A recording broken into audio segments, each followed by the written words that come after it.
Uretse papa hi washaka kumbwira guki ku mugoroba? Abakobwa bari guca ku basore beza bagahindukira. Cyane cyane iyo bageze ku bwiza bwanjye noneho baragwa. Sha yote nta kintu kijya kikuvaho pe. Njyewe nakugurira nkongera nkakugurira wenda igihumbi kigashira. Sha nijya gushaka ndashaka umugore mwiza uvuga neza, ubundi njyewe nzishakira umugore udidimanga.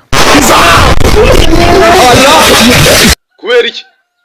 Ku buryo azajya arangiza kuvuga ko ashaka amafaranga nageze ku kazi kera. Mwana fu, iyo papa apfuye bamukubita iki mu mutwe? Kanyundo gato cyane kabugenewe akagakubita mu mutwe wa papa wapfuye, ariko akabikora buhoro, akabikora muhamagara mu izina mwijwi riranguruye.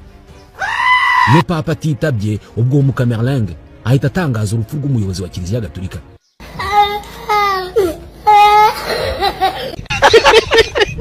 Harya ubundi wambazaga ngo nguki? Ese ko aba abakobwa bitwa umunyana, kuki nta basore ndumva bitwa umumasa?